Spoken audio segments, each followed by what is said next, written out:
Well, Tony Birtley is live in Benghazi on the phone. We've also got live pictures from Benghazi. Tony, as you join us, just give us an idea of what's going on right now.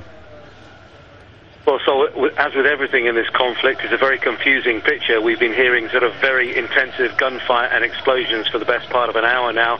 Our sources close to the interim council have been saying that this is part of a battle going on within the city as the revolutionary forces try to seek out the pro-Gaddafi forces. That was then corrected. They said, no, this is celebratory gunfire because of an attempt on Gaddafi in Tripoli. It's very confusing, but there has been very extensive gunfire and explosions from heavy weapons and RPGs, we believe. And I think this is probably more than just celebration, because having been here for the best part of 3 weeks, you know, I've heard the celebratory fire, and this is a bit more beyond that. So, you know, we have been talking for some time now about the fact that pro-Gaddafi people still remain in Benghazi. This is the stronghold of the rebels.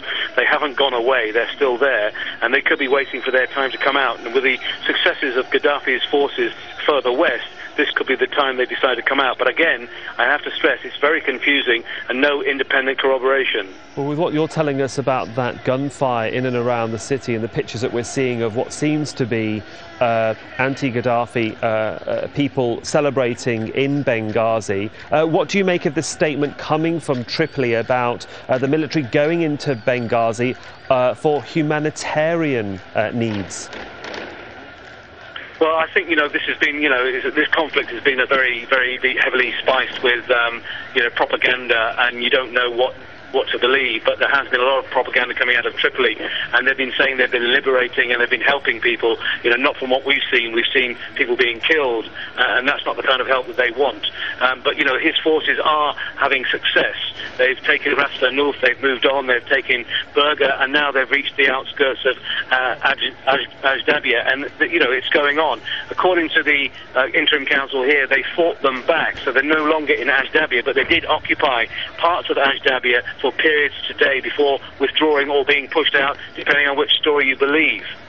Of course, there have been ebbs and flows in how the anti-Gaddafi forces and rebels have been reacting to, you might say, the forwarding moves of Gaddafi's forces. Have they been heartened by additions to their fight?